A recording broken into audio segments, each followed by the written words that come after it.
52, County Road 3. Recordings in progress. Okay. Sweet. I got it out for the recording. He wanted to come tonight, I said. Who's that? Oh, yeah. I said no. We're not in this. What's happening, Bo? Hey, hey.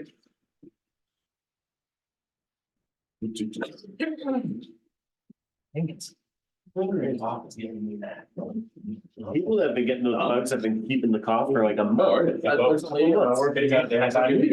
We don't have a Christmas tree out there. It takes forever to get that. We currently do not. No. Do not take it to the sewer plant. We've got people dropping stuff off at the sewer. Just outside the fence. Yeah. Yeah, Well, it wasn't me. I still have You mine. can see a bonfire sometime. That's. I asked those permission if we couldn't go ahead and put no dumping signs farther out the lot. Yeah, they're dumping everywhere out there. I think I thought about it. They can't get in. I would have.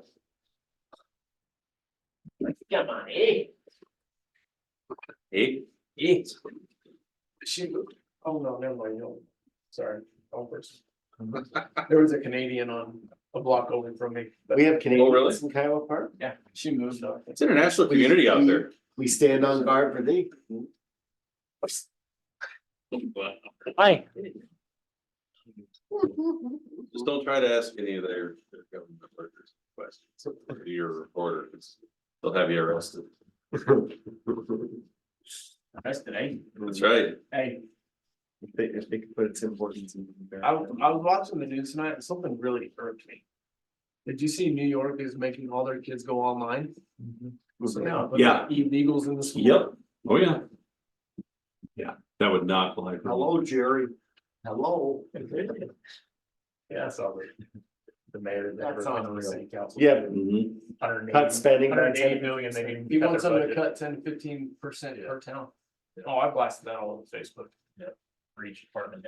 You're back on? It's an election year. It's true. How long will it? Well, and you know, if you go. What's your That's what approval got me rating? off. Yeah. 100%. Is your approval rating? In Wiggins, I just, I got off of Facebook. Oh, it matters. It was an election year. I got off a year after.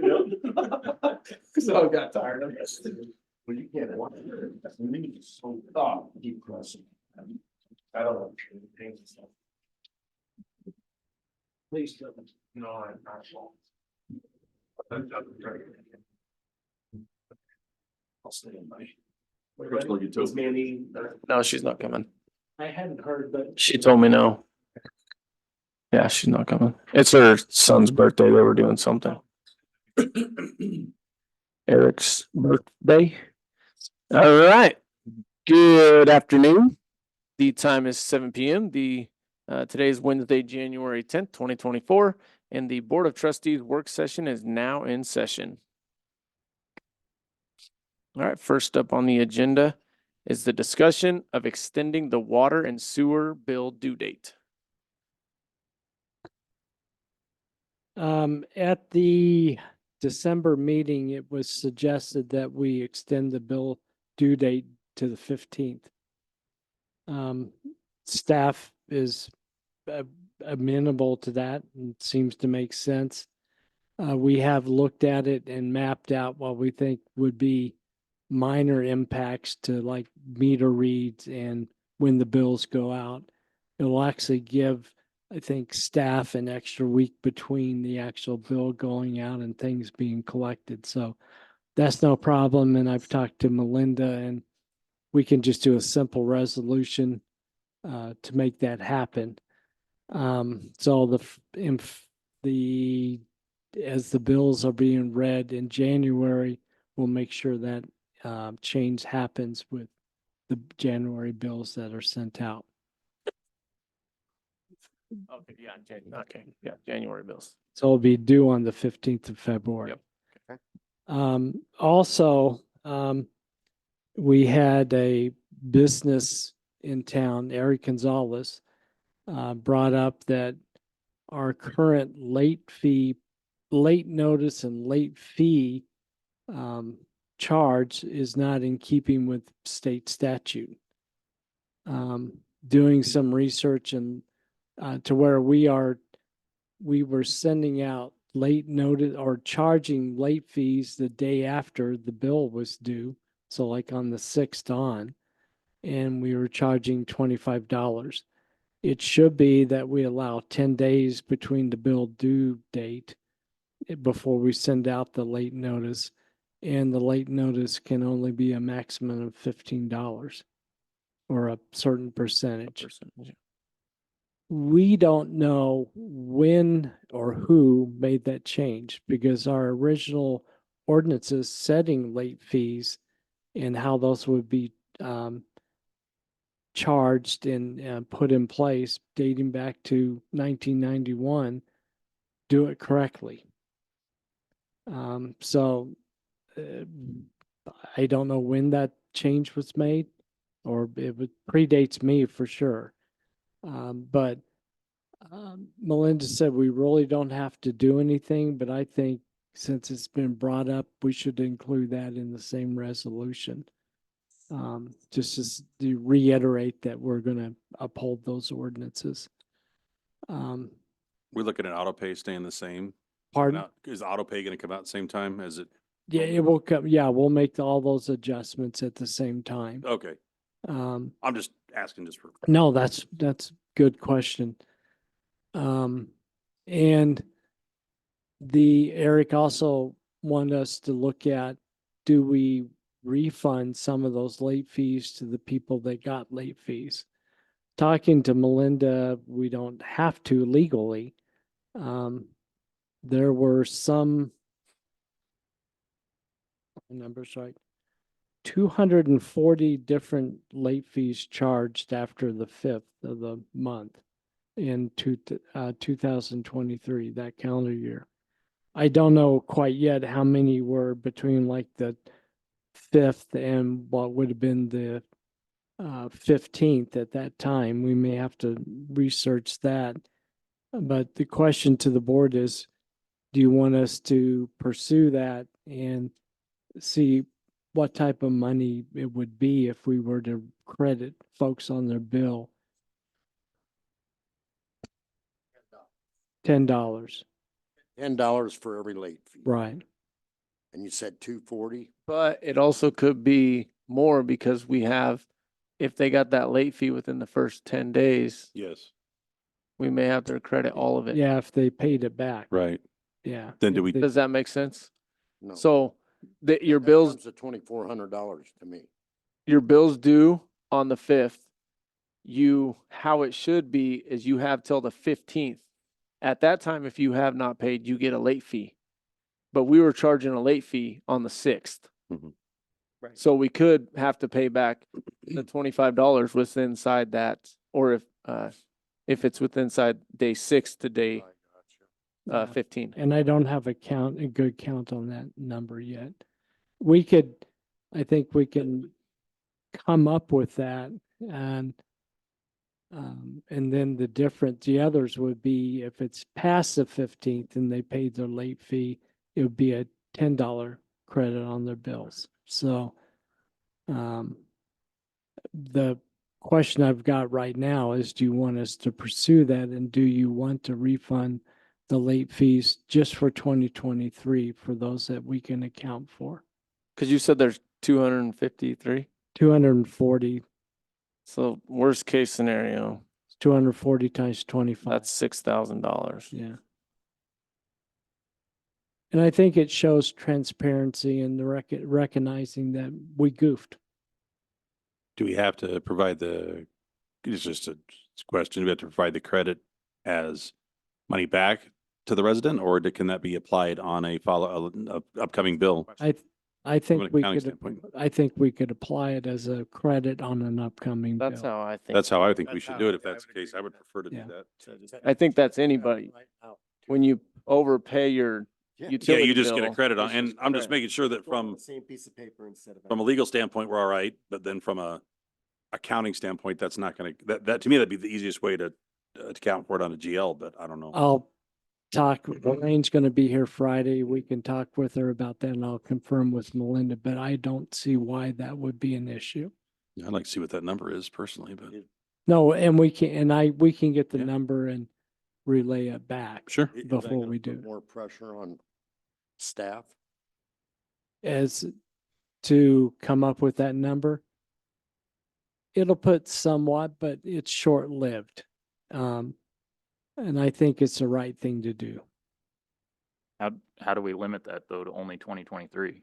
Like, is there any I, chance that Well- we could go back 5 years and say, if one, we haven't had anyone challenge it. Two, we're under no legal obligation to do it. It's Yeah. our good faith that Yeah. we're doing reasonable, because it would Yeah. be pretty expensive if we had to go back and do the same accounting exercise for 5 years. Well, you got all the residents moving in and out and trying to Yeah. account for all that. That'd be, Yeah. yeah, if least- it's not a legal issue, then yes. I Yeah. don't, Melinda limited. told me it's not a legal issue. yeah. Thoughts? I'm all in on. Out of those 240, how many is basically a regular one every month they're late? I mean, I Like- don't have an answer for that, but that's one thing I've talked to Irma about. She's doing the bulk of this, of checking to see if there are regular ones, and those might be ones we have a discussion about internally. Mm-hmm. Yeah, I'm fine for taking the time to see where it all went or where we could credit back for 23. Okay. But I don't want to go any further. No, I think doing the year prior as a goodwill adjustment, let's call it, from that standpoint, it's the simplest to account for and it's not as messy and, yeah, I agree. well, the bad thing is if we didn't know about it, Yeah. Yeah, no, we're trying to remedy it as soon as we So- know, so. Tom, on water bills, if you get the postcard, do you still get the emails as well? If we've got it set up. If you got it set up like that, yes. I was gonna say, cause they send me 3 or 4 reminders before the due date's even Right. there. Right. Same here. Yeah, the beauty of the My wife.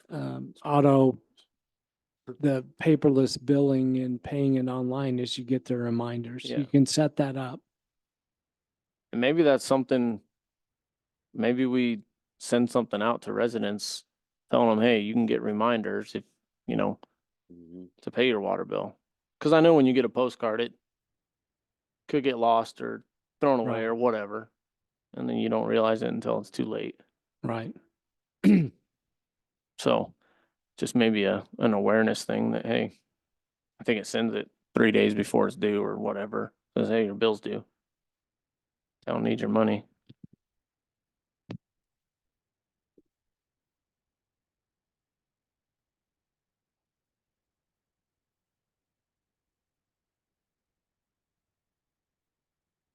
Anybody else have anything on that topic? And then you'll bring that to the, as a resolution on the next meeting? Yes. So that covers 1 and 2, right? There's two, isn't it? Boom, we moving, Yeah. Rolling. rolling. Bo, do you want to cover number 3? So next up would be discussion on purchase and installation of a grinder for Johnson Street Lift Station. Yeah, I don't have the numbers in front of me that I emailed off to Tom, but does anybody have any questions? I don't think we saw any other numbers. Oh, yeah, they didn't get the numbers. Oh, okay. Basically, I went out and got, when we first looked at this, we asked the lift station provider that put the 2 lift stations in several years ago, like 8, 9 years ago. And he gave us because I told him we just wanted budget numbers to be able to bring to the council so that you could decide if it was worth pursuing or not. So they gave us a number to use of $150,000 to go ahead and put in a vault in the grinder and hook up the piping and do all the electrical and just do a complete turnkey. It was my thought that we could get that for significantly less money if we broke it out in steps. So I asked 4 different excavators that have done manholes for some of the other municipalities in Morgan County and/or are working on projects similar. And We got one vendor that would provide the manhole, and just to give you a little bit of background, it needs to be 18 feet deep to get to that sewer line that's feeding that lift station. So we would have a 4-foot diameter manhole with a lid on it, with ladder going down the side, and to dig the hole and to put the concrete rings in and seal off the bottom of the manhole and open up the pipe so that it would accept the grinder. I got two of the bids back. One was for 30,500. The other was for 27,000.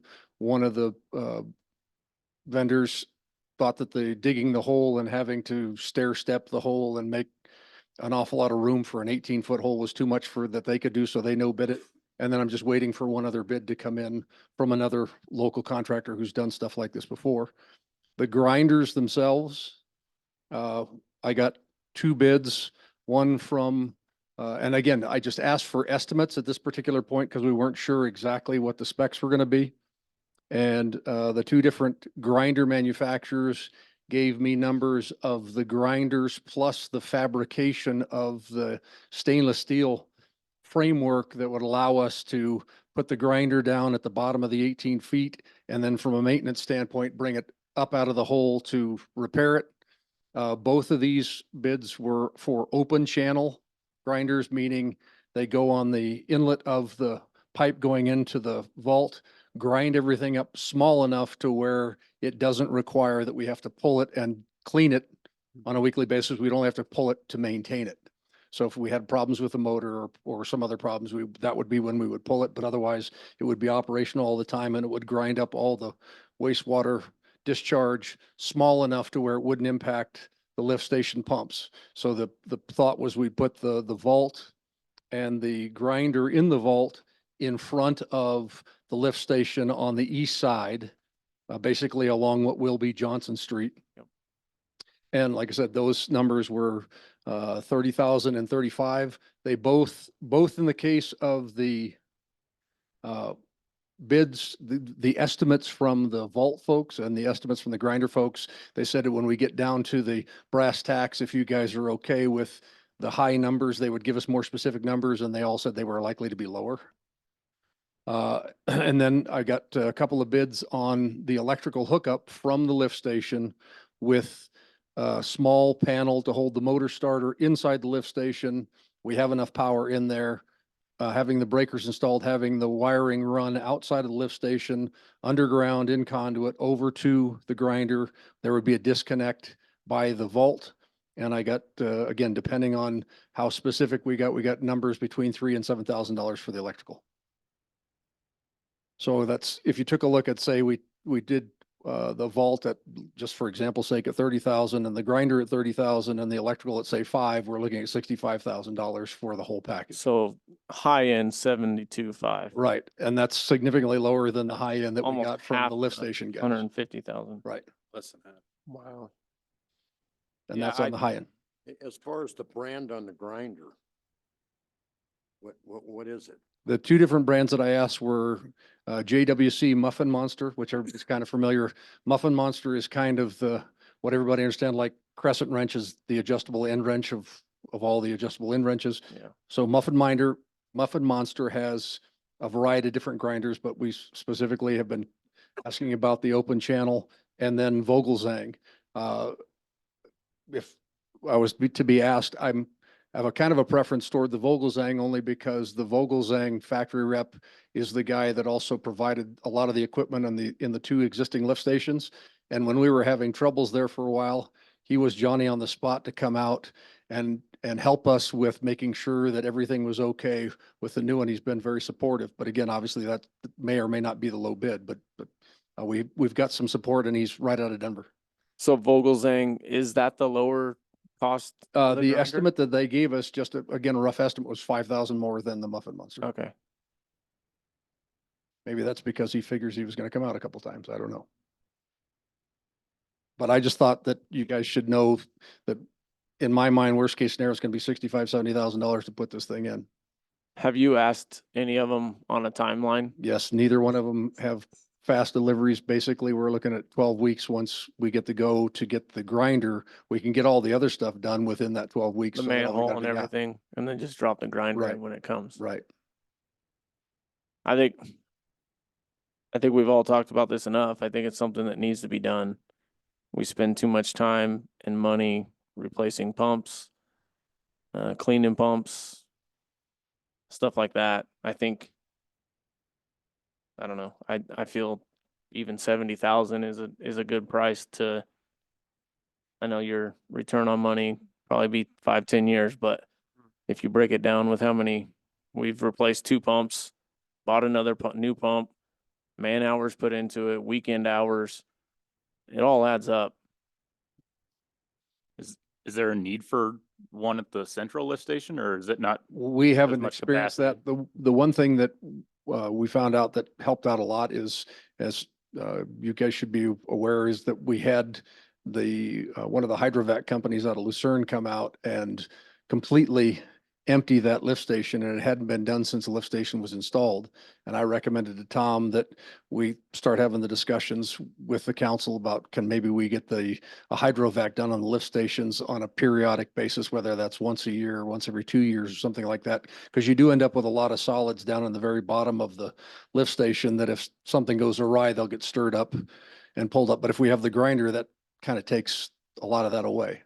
But we have not had any of the problems at this Central Avenue lift station.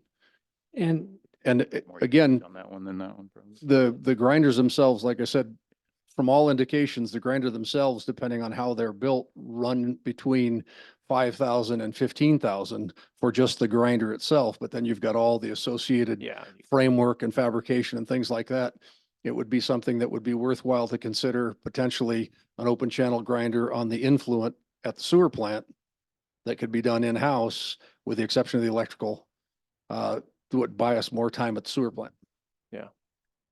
Because we've had some tests done on the waste pond at the sewer plant. We're waiting for information back on that. And then we're gonna go ahead and, as we get these mixers in at the sewer plant that have come in, they're gonna be going into the water within the next week.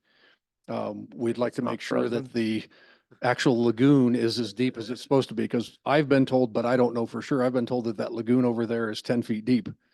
My How much hunch is, sediment do we have? my hunch is there's 5 foot of sediment and waste in the bottom of it. Yeah. one thing that Bo has pointed out to me is, since they've hydrovaced the vault at Johnson Street, we've not been having the issue. So I've said we should go ahead and get it planned to do the same thing at Central, so that we can not have this problem crop up on us without us being prepared. It's weird that that one's been out there for probably 10 years. Yeah.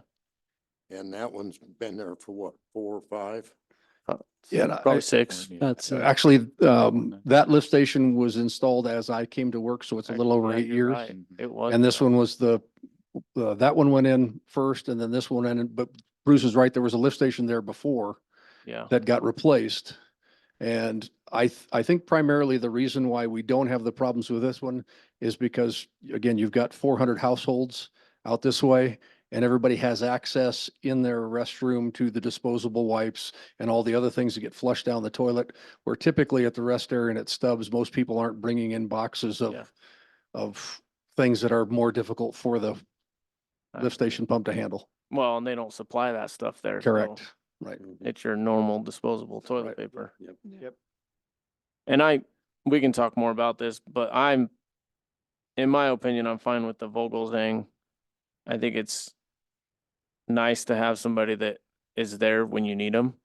It's like a warranty. Right. It's, if I can buy a warranty, I'm probably gonna buy it, because when I need it, I need it. Right.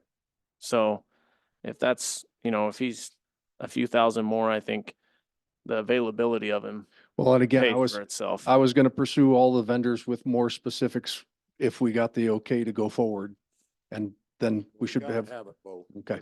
There's no doubt about it. Okay. Gotta have it. Can you think you got enough time to bring this back to the next meeting, so that way we can get that on order? yes.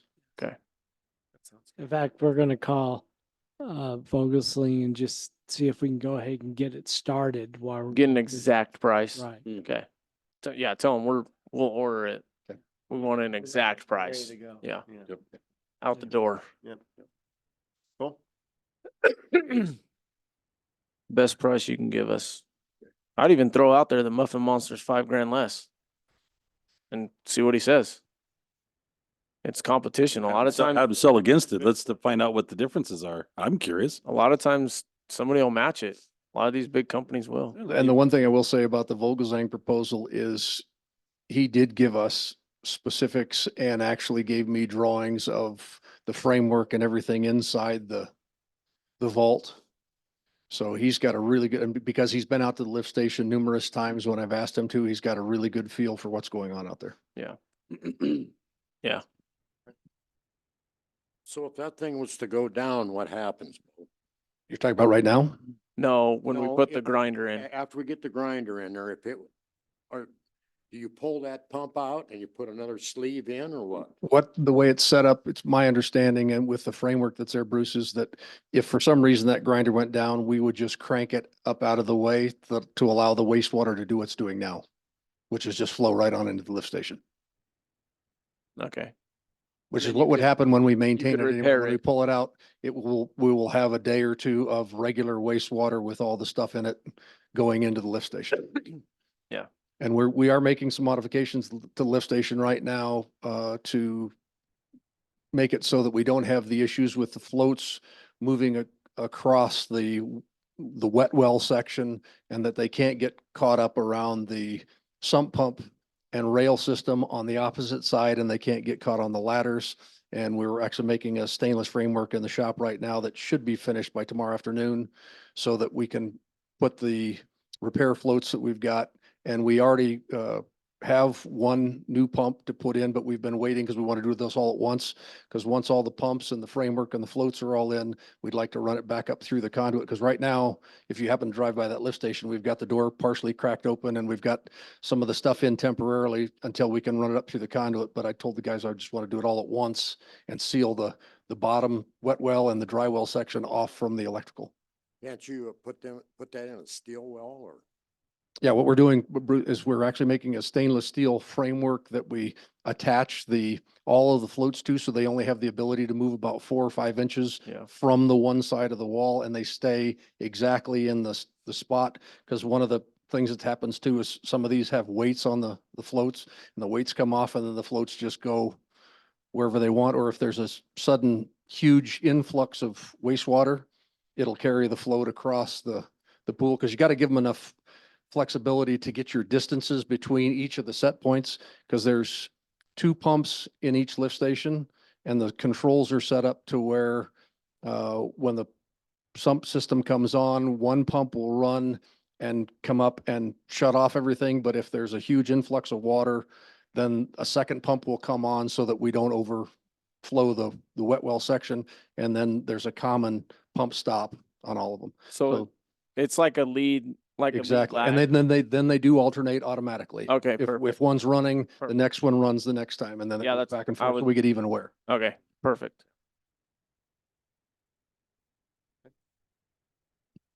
Go for it. Yeah, we gotta have it. Okay. Thank you. What's the cost of the hydrovac in case we do budget for it every year? Oh, well, unfortunately, if we have to have it done on the weekend, which is what's been done with The last the few times. the sewer plugged at the end of P and Johnson, and with the last lift station, it's basically for 2 men and the very large hydrovac, which has to be able to get down to 30 feet and suck up, and it's a very large capacity. It was $500 an hour. Yeah. But we ended up on this last time we did it, we got 4 full truckloads of waste and solids that we ended up hauling from there over to the influent lagoon. And we're still digging stuff out of the influent lagoon from what was over here. It just keeps floating back up. So that would be during the week then. Yes, obviously. And during the week, it's significantly less money. Yeah, it's like Right. a lot less. Yeah.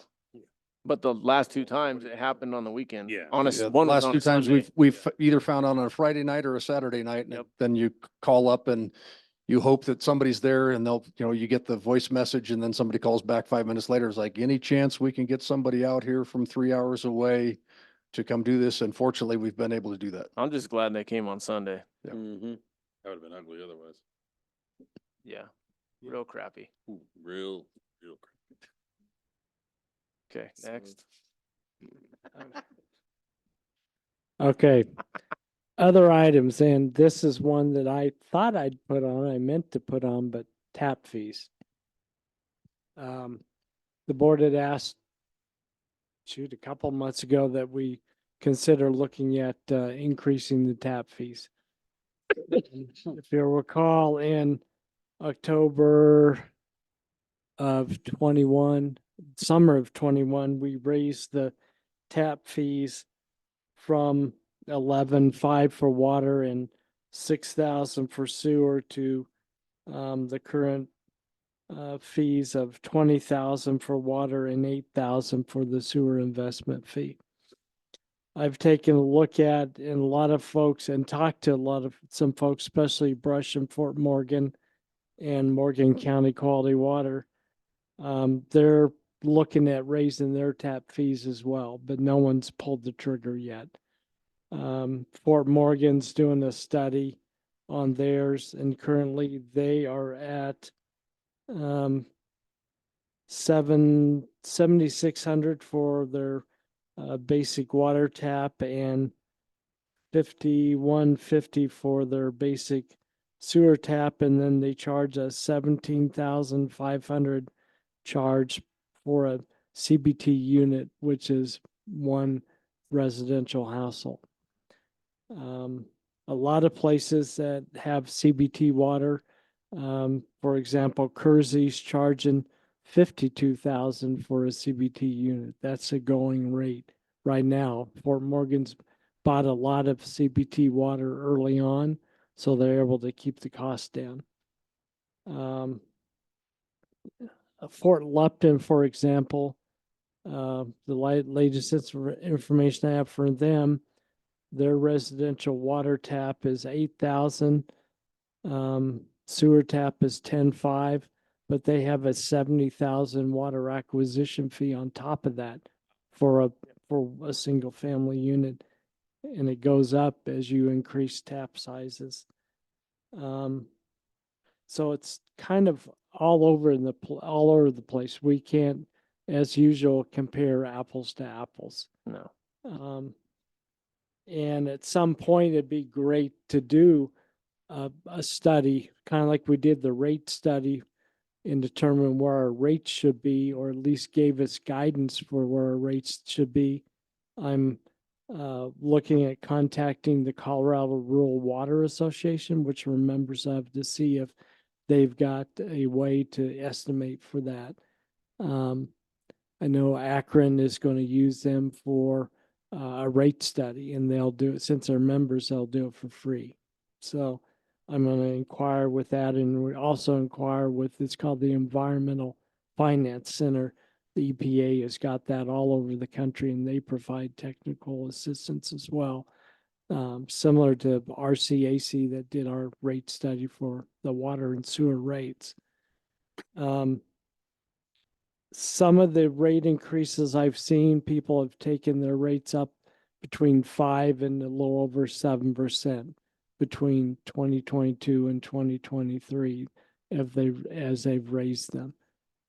So if we were to look at that, say a 5% bump to keep up with our water rates that are going to bump 5% this year, it'd bring our water tap fee to 21,000, and it'd bring our sewer tap fee to $8,400. Right now, we don't have a water acquisition fee. I think that would really take some study to determine what that should be. Yeah. So in a way, as we've increased the water tap fees, some of that is for water acquisition as well, to pay for some of that. So, so with that, in the Morgan County Quality Water right now is at $59,000. So, and I'm sure they're They're going up. going up as well. They never go down. Yeah. How much are chemicals going up?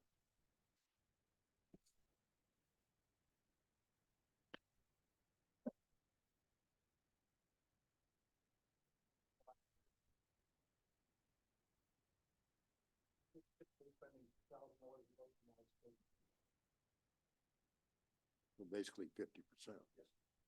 And that's We got- every quarter.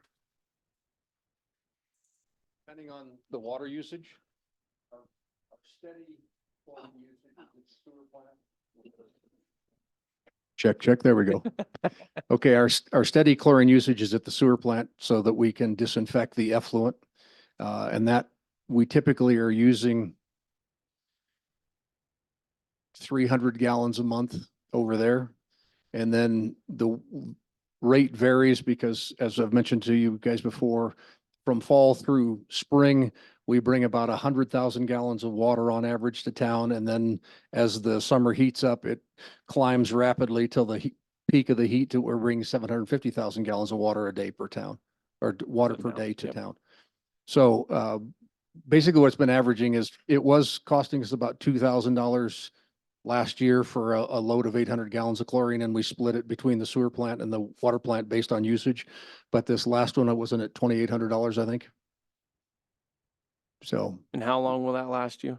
Like this in, last say, load we got, wintertime. it'll last the sewer plant about 2.5 to 3 months, and it should last us close to 4 at the water plant.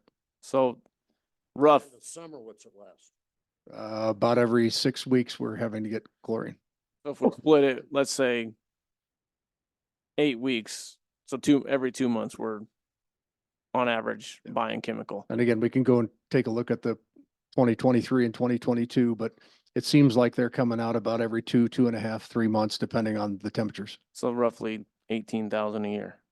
I would say probably more like between 10 and 12 10 and a 12. year.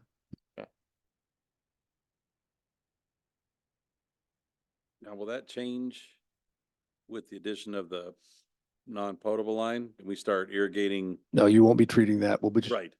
But will that reduce consumption? that will reduce the consumption at the water plant, but not at the sewer plant. Okay, Yeah. I just, Sewer plant loads are pretty consistent year round. I would expect that. Okay.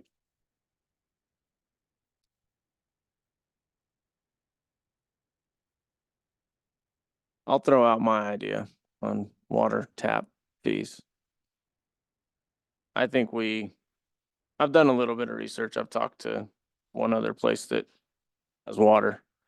They're currently at 35,000 for a water tap. They don't offer sewer, but 35,000 for a water and then 10,000 for a sewer. So a grand total of 45,000 for a water and sewer tap fee. I think it's hard. It's hard as a town with this dynamic to judge ourselves with where other towns are. We are not like any other town. And that's what's hard. You know, we're 1,800, Fort Morgan's 16,000. And Brush is 6,000. You know, Fort Lupton's, I think 40,000 now. They're growing rapidly. You know, and you're on the Front Range. So it's a lot different dynamic. So that's what's hard about Wiggins and deciding on what we should do. Well, we know what happens when you have them for, what would we have them for, 16,000 for Kiowa Park? 11. Well, look how far behind Yeah. the town got. You know, we did get behind as a town, but we're where we're at now. And we have to do what's right. And we have to make sure the town has longevity and success. And we need infrastructure. Granted, $45,000 tap fees is not gonna pay for infrastructure. I think we all understand that. That's why we're going after grants, but I don't know, I think 45,000 is where we should be.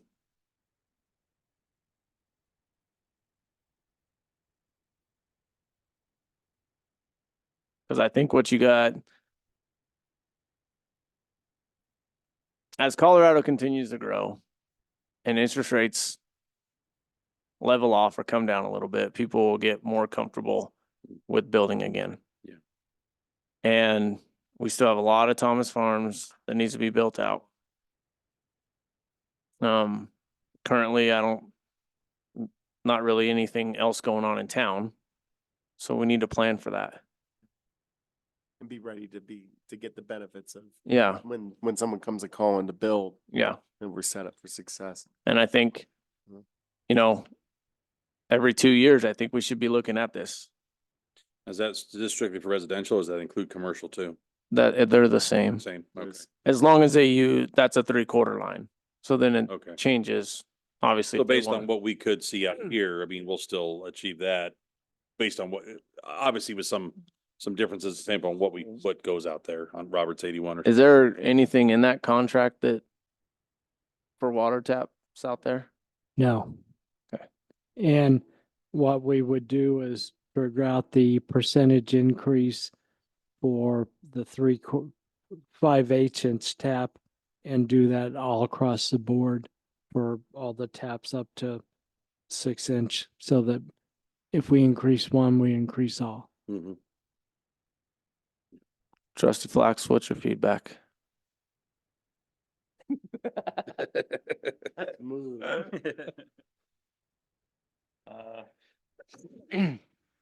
I don't know, I'm on both sides of this, obviously. I think especially with our aging systems, we need to increase, and every other place around us is increasing. But as I said in the past, I'm always cautious too of increasing too much and pricing ourselves out of the market, because we got a permit in Evans for 43,000, and that's building valuation with it. So that's water tap, sewer tap, building valuation, everything.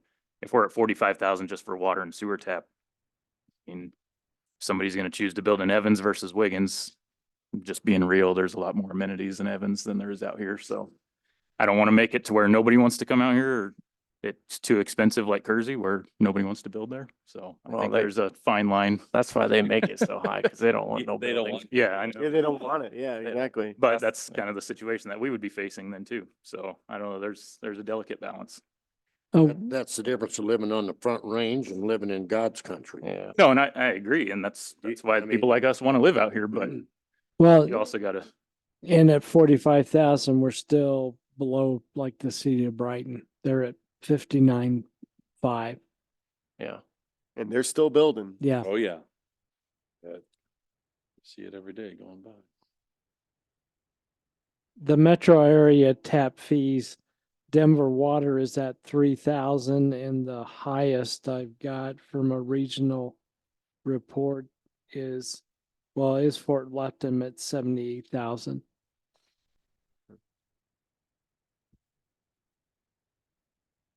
Is there anybody, I know you can't say much, but prospects in Roberts 81 that are gonna be thrown off by that big of a change? Just knowing that we've had that problem once before. They probably will be, but they've also heard that we're talking about increasing the tap fees. I think to Trustee Flax's point, we do have to be delicate at least now. I'm glad that we're gonna always come back and continue to visit it. But if we're trying to say that we know what we need in order to be successful as a town, if there's a couple things that are potentially on the docket, I don't want to lose them. Yeah. Oh, there's, But can't we negotiate with somebody that wanted to build out at Roberts? Be able to negotiate with them because it's a business? We give Roberts something once. I can't speak to that since I wasn't here. One thing, you can.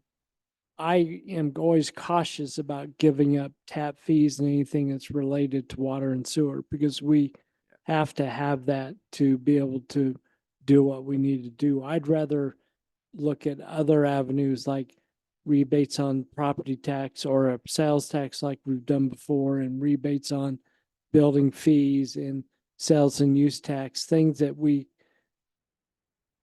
can work around a little bit easier than water, So the but it's water been tap- done. Water tap fee goes in the water fund, Yes, sewer tap fee goes in the sewer. yes, sir. Well, I don't think we're out of line. I And- don't think we're out of line. And if you recall, back in 21, one of our first discussions was starting at 39,000, and we went down from that because That's a of good this point. reason. I do remember that. And I do just want to add on, just trying to bring another perspective on it. We have no plans to build any more in Right. Wiggins, so I'm not saying that. I'm just trying to see it from another side. Yeah, So, thank you for saying that. Yeah, Yep. thank you.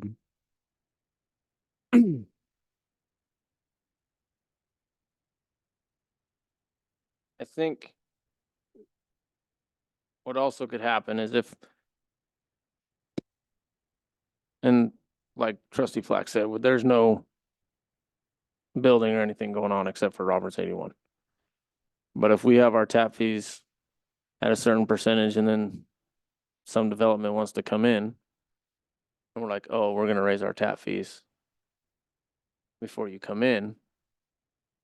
At that point, as a developer, I would feel more deterred than knowing where the tap fees are when I started the process. Right. so we're That's, going through that right now because we started this huge project in Evans and our per lot fees are going up $6,000 per lot. And it makes you next feel year, deterred, this right? year. Yep. If you would have known up front, you're fine with it. I The guess only- that this year is they haven't started anything yet. So this is in well enough in advance to be. And maybe Trustee Flax is right. Maybe 45 grand is too much. Maybe for both, we're at 35,000. But I think we need to increase it. Well, I agree. I agree and find that sweet spot. And I think we're still way too low. Well, I agree, and I think if we agree now to raise, we need to set a timeline to when we're gonna review that again, a hard Yep. timeline to review that again based on current growth and what's coming in and reevaluate at that time. I think you need to do that 2 years right At now. least maybe? 2 years. That's what, yeah, I think we need to do that. That has to happen. That's fair. Maybe we go to 40, maybe we 30 water, 10 on sewer. I think we need to raise both though, I would because agree. they're separate funds, they're separate Mhm. charges, they're, Mhm. fees. It's two different revenue centers. Yeah. Yeah. The only, just to let you know, the only development that's, I guess you could say, in process earnestly is Daniel Harrison with his North Ridge development. He's been in talking with us and is a month or two from coming forward. Oh, and that's the But that's the multifamily multifamily. off of Corona. Yep. So, but we have not kept it secret that we're looking at increasing tap fees. I think it's we're transparent about that now, unlike what Trustee Flax is saying, where they've kind of run into a pinch rather quickly. I think if we're transparent about that with anyone looking at developers looking to do that, I think I mean, look, can't give you an exact number, but we're letting you know this is going up. Yeah. Well, and I think, like, I don't know, I think the way Evans is doing it, people see that as greed. Mhm. They see that there's growth and there's building and now they want more money. Yeah. And I don't Mhm. want to, we're not out for greed, but we need to be competitive We need to take and care we of. need to be town. able to make sure our longevity's there we're making money to pay for what we have. Right. Mhm. But we don't have, we don't have growth right now.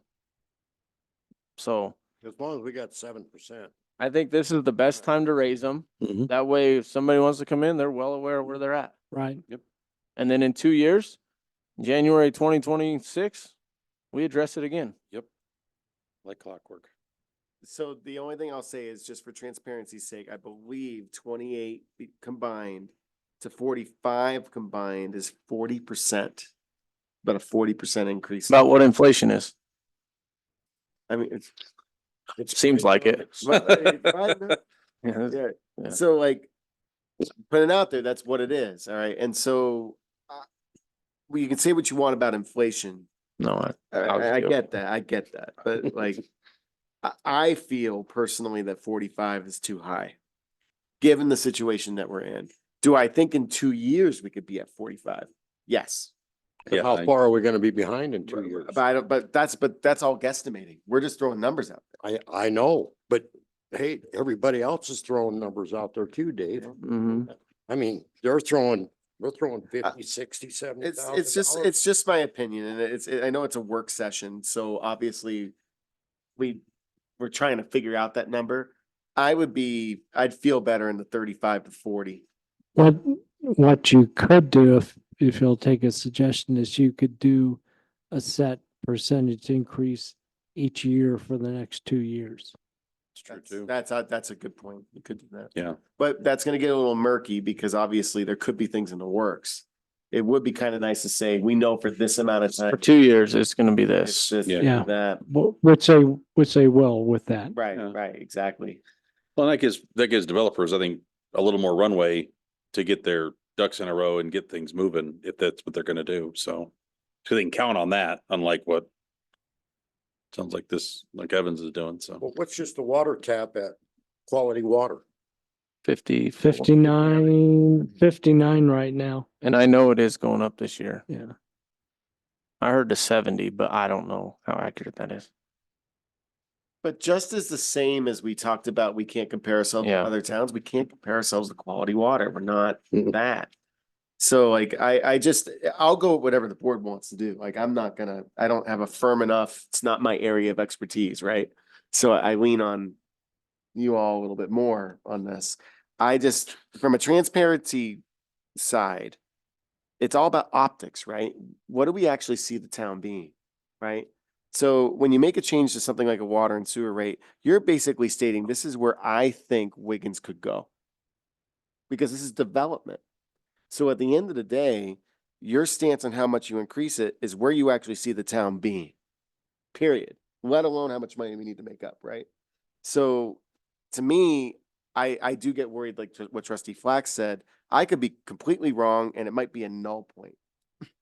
Right? Someone will come in 45, no big deal. We'll move on. I don't feel that way.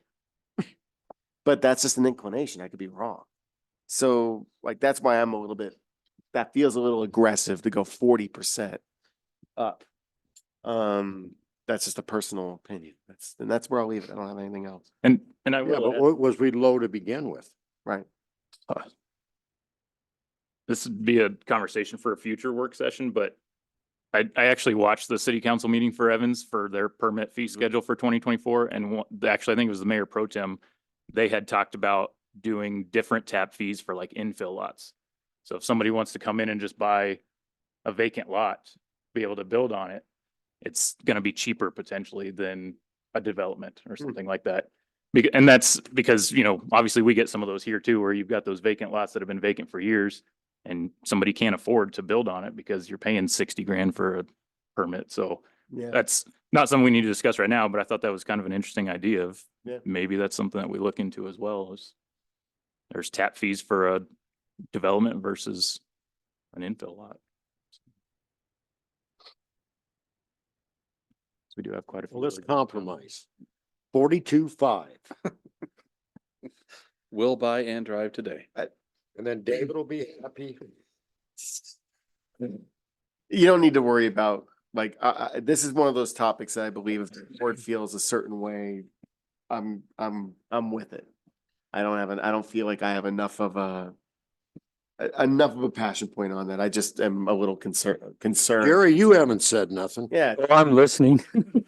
That's all you. Because Well, yeah, Bruce, your thoughts? Hey, give it- you're right. We were too cheap, way too cheap. Yeah.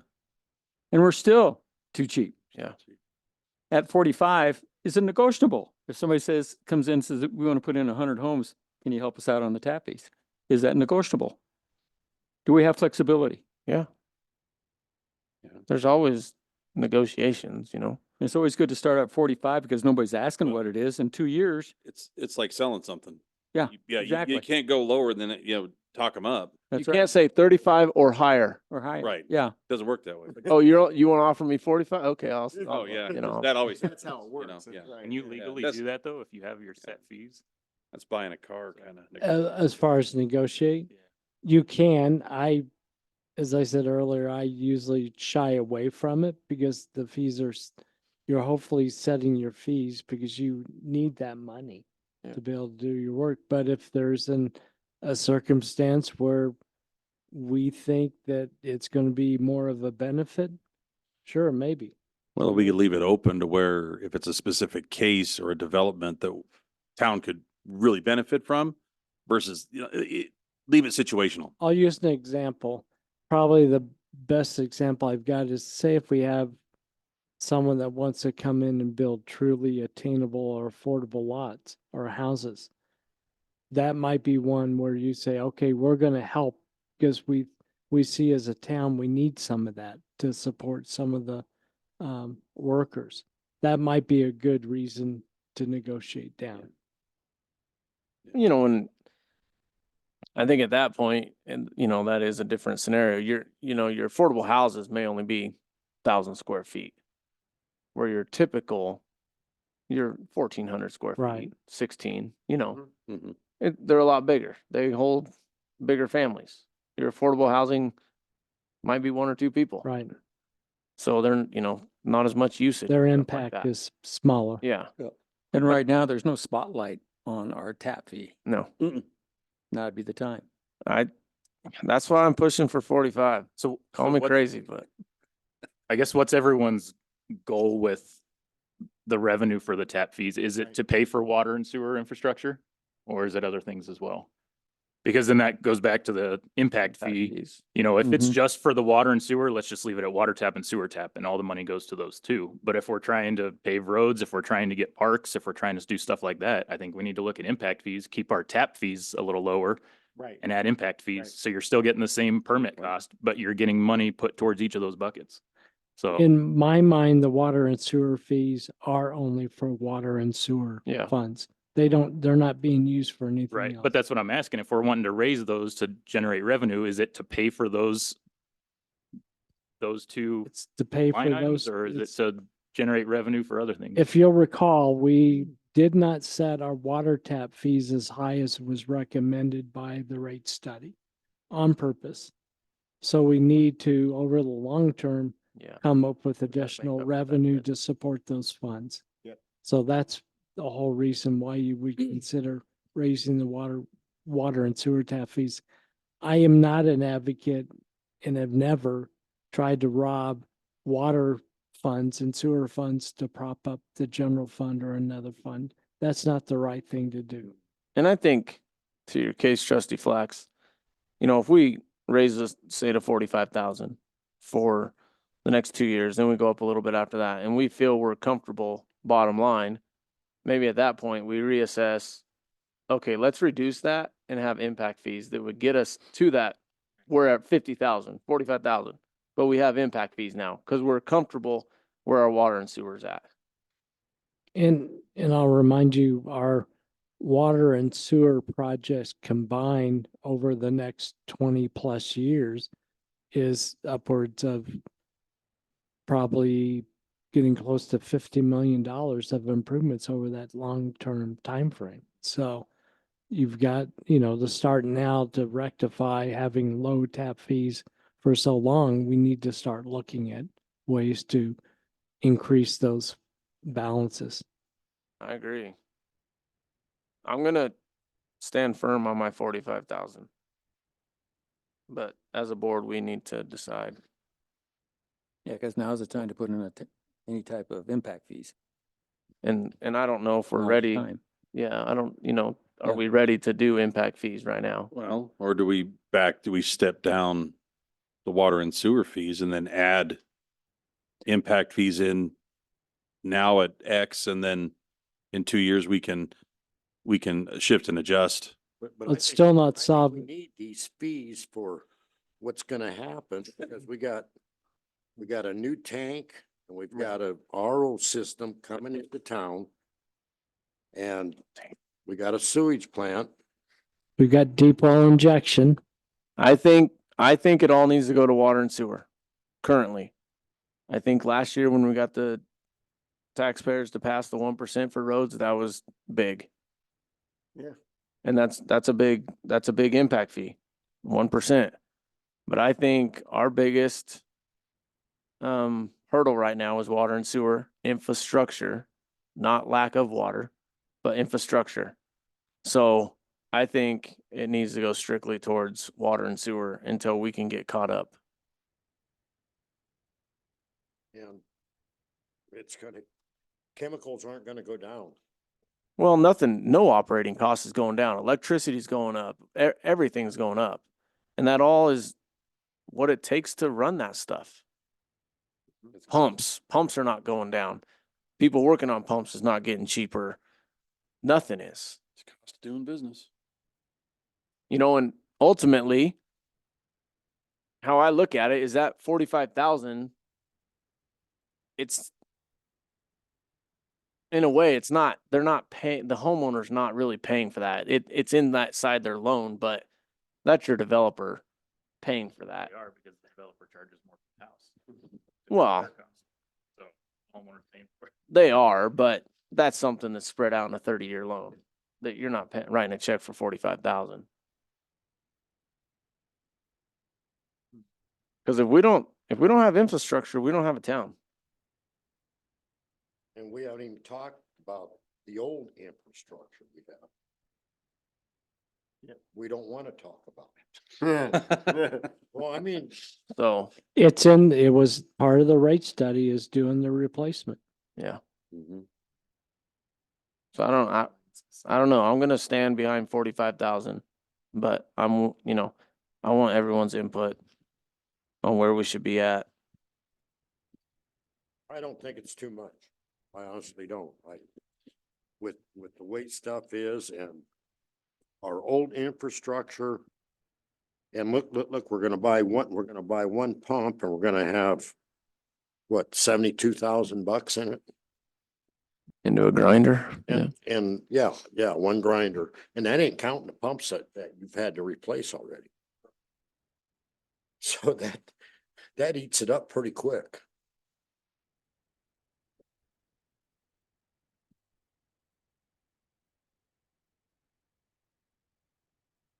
So is this something we Yeah, need yeah. to agree on a number tonight and then have a resolution next meeting? Or that'd be ideal, or I can put a recommended number in it and bring the resolution, then you can have more discussion. So if you Or if you put a recommended number and we don't agree upon it, are we back to waiting? We're one. A month. Tabled and then we're. Yeah, We can't do that. So it'd be nice if we could all agree on something it would be. so we can bring a resolution next meeting and it go in place. In a perfect world, I think we can get there tonight. I'd go with the 45. Knowing that we don't have to go up in 2 years, possibly. Yeah. Now's the time. And that's the thing. We may in 2 years not have to go up. We just stay where we're at. And I would, regardless what we go up, I think it'd be good to have, I'll continue to pursue a rate study or a tap fee study, not a new rate study, just so that we know where we should be. It's just, and I agree with you there, Tom, but it is so hard to compare this town with any other town because who else has got 1,800 people in it? Right. Well, What they will use is, And they're augmentating. There's another cost. what they'll use is what the costs of our upcoming expenses are and use that to calculate what our fees should be, not really comparing us to other towns. so I like to push back. And I think a rate study isn't worth it. And I've said this about other things. Just because we're such an odd town. And I think to do a rate study, we're gonna spend $10,000-$15,000 to have somebody tell us where we should be at when I think we can figure that out. I don't know. It's hard living in a town this small. It really is. Because who do you compare us to? Right, and the rate study won't be comparing this to someone else. It's taking our information and saying, if we need $50 million over the next 20 years, we've got X dollars coming in out of usage rates. You need to make up the difference with tap fees. It's using our information, not other information. Honestly, if you gave me the numbers, I could do that. Okay. I love spending money while spending too. You like to spend money too. Yeah. You're like my wife. I love saving money. Ask my wife. I'm a penny pincher. And I think that's something we know our costs are and everything. I think we could personally come up with that. It wouldn't take much to see where we need to be. And it's, another thing we got to take into account is inflation. I know it keeps getting brought up, but in 2 years, we may be at a different number. Right. So if we had a rate study, what they tell us this year may not freaking mean anything in a year. That with the water rates too. Right. But they used assumptions on the inflation, and I would like to at least talk to rural water, because if they can do it for no charge. Oh, I like no Yeah, charge. yeah, But if they're wanting to charge us, I don't think it's worth I've it. got to have the discussion first. Yeah, I don't think it's worth it if we have to Right. pay. Okay. I think it's something we can figure out. And If we go with this 45,000 and, go ahead, Bruce. Sorry. and Bo keep, and we kind of keep track of what costs are going up for chemicals, pumps, labor, all this in the next 2 years. And that's what we increase it in 2 years. If everything's going up 6%, we'll go up 6%. But 45,000 is a good place to start. And I agree. And then after that, you just a certain percentage, And- 3%, and it might 6%, go up- whatever. It might go up 20%. They have another chlorine Fire. plant blow up.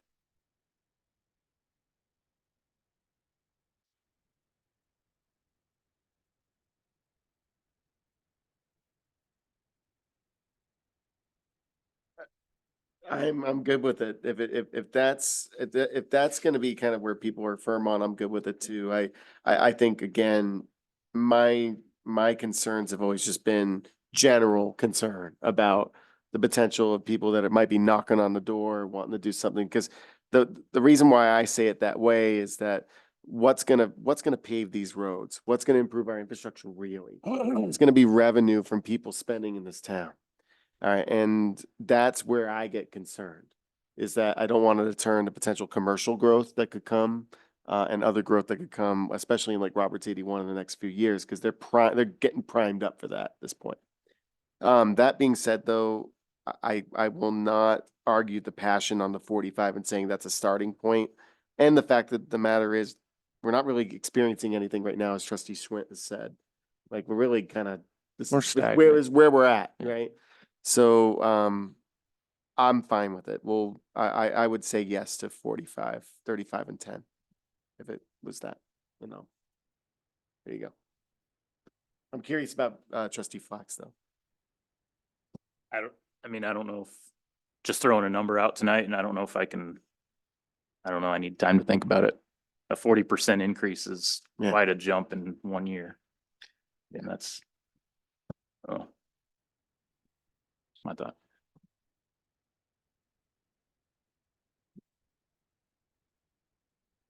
Mr. Perot? I don't, in my mind, I'm not opposed to the 45, but I guess I'd like to see what other information we could find that would support that, I guess. I don't know. Pertaining to, Pertaining to our size town and what other towns, and maybe it's not Colorado, maybe we did, cast a wider net just to see. I don't know. And granted, water changes, regionally as far as where you go.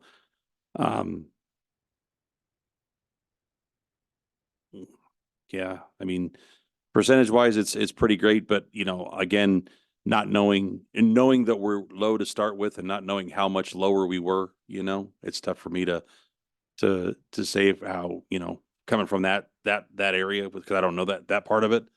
But if we're behind the ball, then I mean, you know, and behind in collecting that, then it's definitely something we got to look at because the infrastructure's not getting newer. It's not. And And it's only a matter of time before we start having failures. That's just the reality of the situation. Don't tell Bo that. Well, hey, listen, I've lived in enough older neighborhoods where it's just a reality. The only difference here is most of these streets, you don't have to dig up pavement to do it. So, and the expense of repairs is not going to go down. So, Let me say something unpopular. So I think this board has a tendency to like being united on a united front and kind of be like, this is what it is.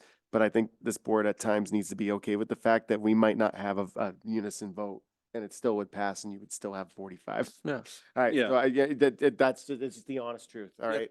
All right. We've had a couple votes where it's been hard to go one way or the other. Forget that. If there is a majority heading in one direction, that's going to be, you want the others to come on board. But then we're just continuing to talk and table if you already have a majority. What are you doing? Yeah. Yeah. Right? So let's actually be serious about that. If there tends to be a majority of individuals leaning towards one number, it's pointless not to put that on the table and say, here you are. Well, and I want to bring this up that we can't really compare ourselves to Fort Lupton or anybody that's on the Front Range because they do not have the augmentation. They are not pumping it 8 miles into town. I mean, we take a gallon of water, we put a gallon, we got to augmentate a gallon of water. Yeah. And these other people don't have to, and they're not having to pump it 8 miles. I would agree from the email standpoint, but Brighton's got to augment water. South Adams has to augment water. I think Luck Bowie has to augment water. So there's quite a few towns with the augmentation issues, especially in the Front Range. They don't have to pump it as far as we have to, but they have to do augmentation. I thought Fort Lupton got theirs from Carter Lake. With, I would say yes for Fort Lupton, but Lock Bowie, I think, gets theirs from South Platte alluvial water, and so does South Adams. They have to all augment the water. Look at Aurora Water and why they're out here. They're augmenting water besides pumping it. Well, they're drying up land up by Iliff and that, so they can pull it off the river down Right, below. right. And that's not augmentating. Yeah, That's just owning land that you're not doing anything with. right. And Giving it to having some poor old farmer put something in there that don't grow. I agree with you. We're different. It's hard to find a like comparison to Wiggins. That's. I'm just throwing out stuff that this town has to do. You're correct. So do we want to move forward with 35 and 10?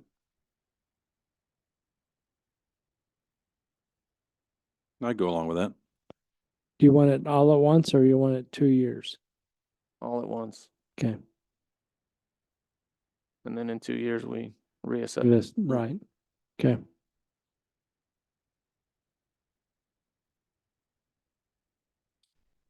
Okay. I see a lot of head shaking. Okay. Put it on the table. Let's see it. Okay. Updates, I've got the final plans for the non-potable, potable water line. I'm working to get a bid package together that ties them to when we know about the grant on when they actually can start work. So I'm working with Lauren at Miller and Associates as we craft that language, but I did let Superior Irrigation know and Jones, and need to contact a few other interested parties that the plans are out and the bid package is forthcoming. On the RO, Bo and I had another discussion with King Lee Technologies. They indicated one that we need 15-foot piece of PVC pipe to shove into the ends of the um, uh, RO chambers to be able to extract those. As hard as crystallized as they are, it's probably going to be a little bit of a difficult job, and they need that to give them the leverage to punch them out. We're also waiting on CDOT to give us a right-of-way permit, so we can put a manhole and eliminate a 90-degree turn on the RO reject water. And so Bo can get that finally cleaned out. So sequencing is RO, the right-of-way permit, we hope by the end of the month from CDOT. Bo goes in and finishes cleaning out the reject water discharge pipe to the river because there's a plug he can't get to. That's why we're putting in a manhole and eliminating a 9-degree turn. And then the King Lee folks will come out, and they think with a matter of 2 or 3 days, they'll have the RO membranes exchanged. So what kind of pipe we gotta get? Schedule 40, C900? Basically what, Tom is alluding to is what they call the concentrate discharge, which the RO creates permeate water, which is what we mix with the well water to bring to town. And then for every 1,000 gallons of water you treat, you reject some, and that's what's called the concentrate. And that's what has all the total dissolved solids and the things that we're having to deal with that gets discharged to the river. On the discharge line, about 55 to 60 feet outside of the building, we've got a pretty significant obstruction. So we're not able to get the adequate flow out of the discharge on the RO. And in having numerous conversations with the repair supplier, they're saying we need to address that before they want to put the membranes in and clean that, because then they say that our membranes will go back to having a short life. And after going through all this difficulty to get this changed out, we want to make sure that once those membranes are in, they last a long time. So what we're talking about is the discharge line comes directly out of the east side of the building and goes right to the edge of 144. And on the west side, then it goes north up to the river. Yep. And as you're aware, the water line comes out of the east side of the building, goes underneath 144 and runs down the east side of 144 to town. So we found out that the place where the bend was on the discharge line happened to be right at the edge of the CDOT easement.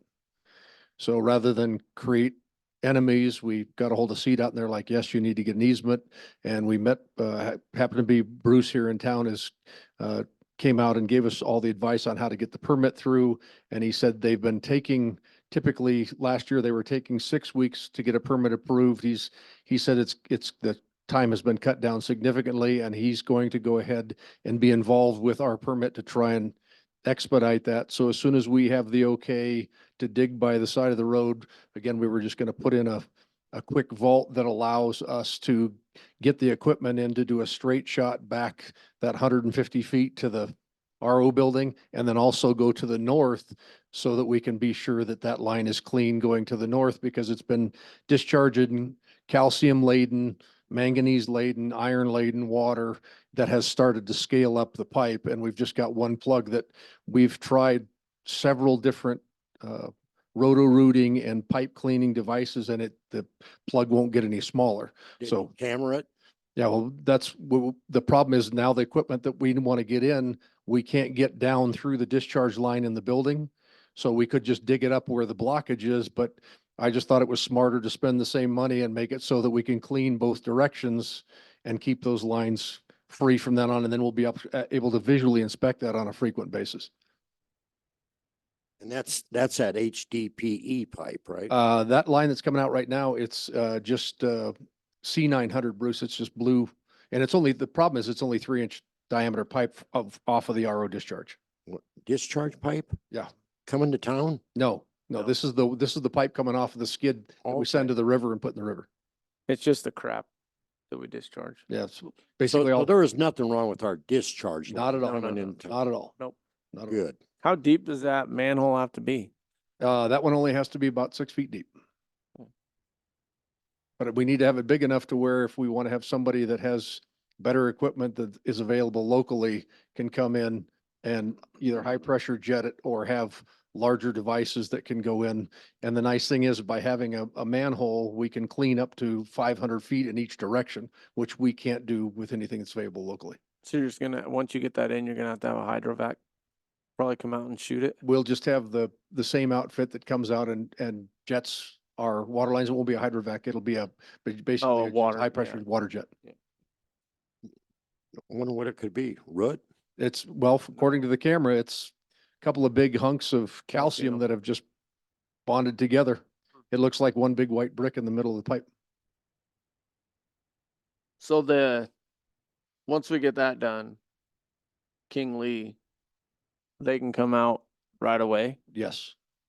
And in the recent conversations we had with him, I was never aware of the fact, he's like, when we get the membranes here, we need to make sure that you can get them in the building right away and keep them heated. And I was like, okay, the rationale for that is if you freeze them, you'll damage them. And it's like, well, what about bringing them on a truck through the mountains in the middle of winter?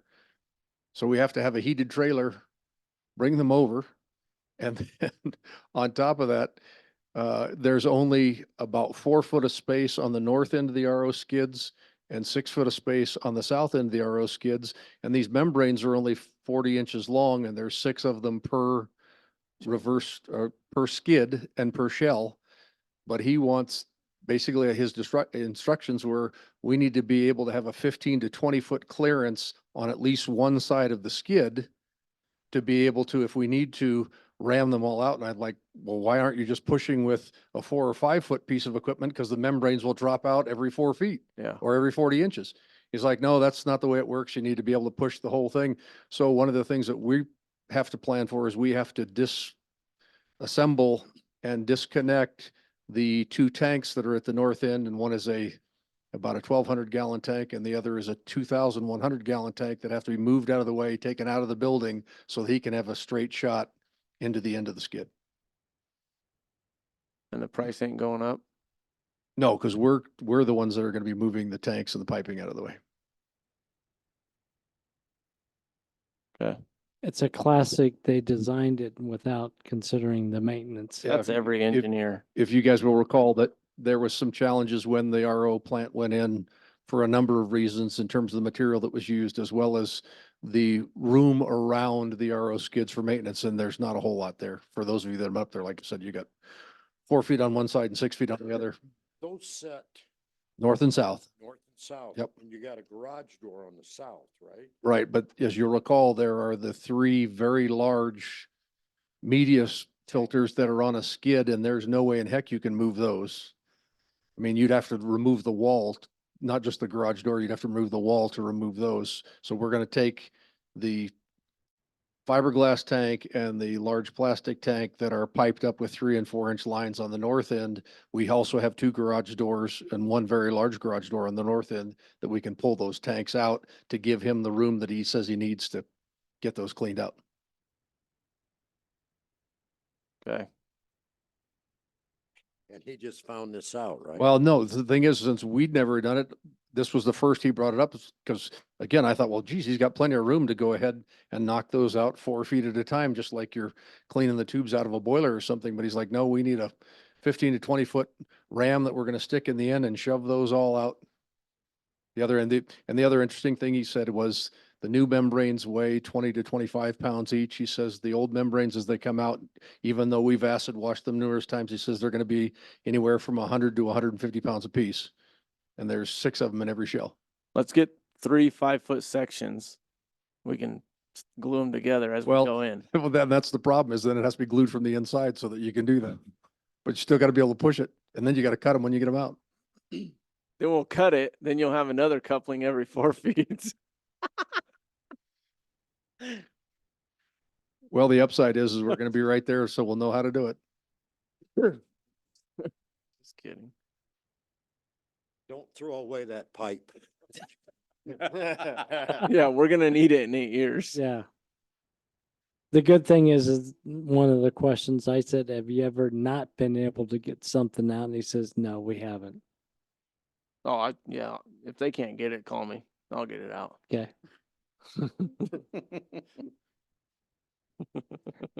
That's all I had. Anyone else have anything? Okay, I'm gonna close this meeting. Do we have a timeframe for posting the job for parks maintenance person? I am working with, one, we've identified a young man that we're going to talk with. And I'm, going to be talking with, Morgan County's Economic Development. And there's a program where I'm wanting to offer this, young man an internship, or not an apprenticeship. So I hope I don't think I'll have to post it because we will post it, but we've got an interested person that we'd like to talk with. And we're going to try to have that person in as it gets closer to spring. Anybody else got anything? Okay, the time is now 8:22 and the Board of Trustees work session is now adjourned.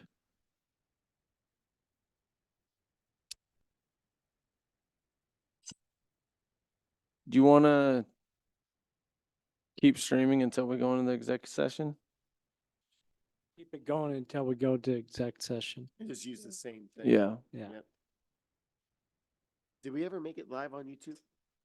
Did it, I It saw was- the account issue that you were Yeah. dealing with when you went in there.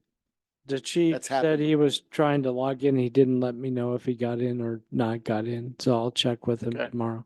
I never saw Thank the you, Bill. live on YouTube on the Yeah. top, so I doubt it. Have a good night. All right.